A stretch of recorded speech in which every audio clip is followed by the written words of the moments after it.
দুর্নীতি দমন কমিশনে দায়ের করা অবৈধ সম্পদ অর্জন এবং কর ফাঁকির দুই মামলায় দণ্ডপ্রাপ্ত বিএনপির ভারপ্রাপ্ত চেয়ারম্যান তারেক রহমানের খালাতো ভাই শাহরিন ইসলাম চৌধুরী তুহিন তাকে কারাগারে পাঠানোর নির্দেশ দিয়েছেন আদালত। মঙ্গলবার সকালে আদালতে হাজির হয়ে দুই মামলায় আত্মসমর্পণ করেন তিনি। প্রথমে কর ফাঁকির মামলায় ঢাকার বিশেষ জজ কবির উদ্দিন প্রামাণিকের আদালতে আত্মসমর্পণ করে জামিন আবেদন করেন। এরপর অবৈধ সম্পদ অর্জনের মামলায় প্রদীপ কুমার রায়ের আদালতে আত্মসমর্পণ করলে দুটি মামলাতেই জামিন নামঞ্জুর করে কারাগারে পাঠানোর আদেশ দেন আদালত। এর আগে কর ফাঁকির অভিযোগে এবং অবৈধ সম্পদ অর্জনের অভিযোগে 2007 সালে তার বিরুদ্ধে গুলশান থানায় পৃথক দুইটি মামলা দায়ের করেছিল দুদক।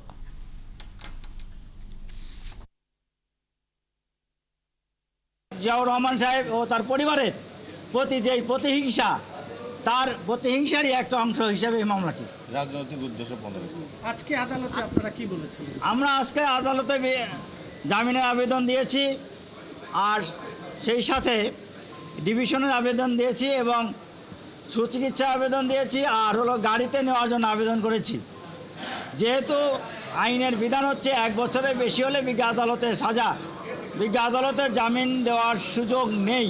সেক্ষেত্রে বিজ্ঞ আদালত জামিনের আবেদন নামঞ্জুর করেছেন। আর আমাদের ডিভিশনের আবেদন, যেহেতু উনি এমপি ছিলেন, তারপরে ওনার অসুস্থতার কারণে গাড়ি এবং চিকিৎসার আবেদন মঞ্জুর করেছেন।